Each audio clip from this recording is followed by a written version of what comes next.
Hello everyone, and this is my review for WWE Smackdown on November 30th, 2012. And basically, just right off the bat, I did not feel like this Smackdown was all that good. As a matter of fact, it came off very weak in my mind. It just, matches were okay. I mean, there were a few good spots in there, but the matches were okay. And I'll just go off and say what I didn't really like about the show. First of all, I'm not getting the point of the whole Hornswoggle Great Khali bit. They don't really use Khali in any kind of a big spot anymore to begin with, and he's not really much of a comedy act, so I'm not getting the whole point of him teaming up with Hornswoggle at this point, other than to maybe try to make some kind of comedy act out of it. But I'm not seeing it. I'm not really liking it.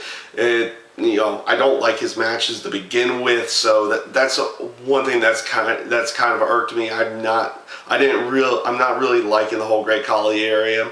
The match itself with the Primetime Players and Wade Barrett and Kofi Kingston and Team Hell No, it was an okay match. It wasn't anything spectacular. It was a typical six-man tag match where, if memory serves me correctly, not even Kofi Kingston and Wade Barrett, really got involved in the match until the end. Like, they weren't actually in the match itself. It was pretty much Daniel Bryan and Kane tagging out and the Primetime Players tagging out to each other. So the match was okay. The one thing that I really did like is the backstage segment with Kofi and Daniel Bryan and Kane, where you see Kofi, you see Daniel Bryan and Kane just staring at each other with extremely angry faces, thinking they're going to go into some kind of dysfunctional thing like they typically do.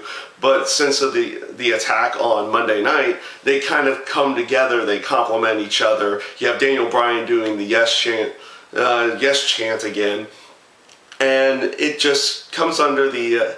It just comes under the aspect that I'm liking that aspect of the Team Hell No area, where they seem to come together after they've been attacked or brutalized, and then they go back into the dysfunction when that goes away. So we'll see how long that lasts before they go into their until they go into their little dysfunctional act, or will this remain permanent at this point, where they're going to be a cohesive unit at all times? They'll be together. They'll be on the same page. I definitely like that for the tag team division. I just want to see them get an actual feud, whether it be with the Primetime Players or Sin Cara and Rey Mysterio in this case. Just signify who's going to be the #1 contenders for the tag team titles. Would love to see that. The John Cena, and like I said, that was one of the few points I liked about the show. And another point that I somewhat liked was the interaction with Dolph Ziggler and John Cena. Where it was weak on Raw, I felt it was a lot better on SmackDown. Cena comes out at the beginning of the show. Basically, he makes his reasons why he's there. He's interested in the Dolph Ziggler main event with Sheamus, and then his match with Alberto Del Rio was a pretty good match as well. The interaction afterwards with Dolph Ziggler and John Cena, where Ziggler attacks Cena from behind, I felt came off really well. Kind of like playing off from last week, where Cena attacked Ziggler from behind. Playing off on that was very good in my mind. The interview afterwards with Dolph Ziggler was, it came off really well this week. Like I said, the promos this week definitely came off a lot, or on SmackDown this week, came off a lot better than they did on Raw with this feud. And definitely liking where they're going with that. And basically the last area that I want to talk on was basically with the main event itself, which was Dolph Ziggler and Sheamus. Again, a pretty good match. It was quick.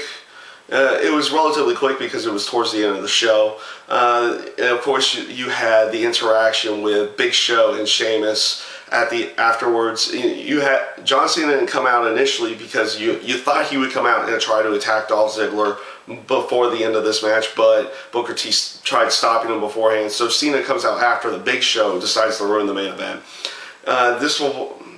This more than likely will lead into some kind of tag team match whether it be on Raw or next week on SmackDown, you know, Sheamus, John Cena, and Big Show, and Dolph Ziggler. That could be a really good match. But all in all, I felt the show itself was relatively weak. It didn't really progress storylines all that much. A few things that just seems completely out of place in my mind in there as well, especially the Great Khali thing. It wasn't horrendously bad. It just didn't come off all that great. It came off a bit weak in my mind. So yeah, that's my review for SmackDown this week. I thank you guys for watching, and I hope you enjoyed.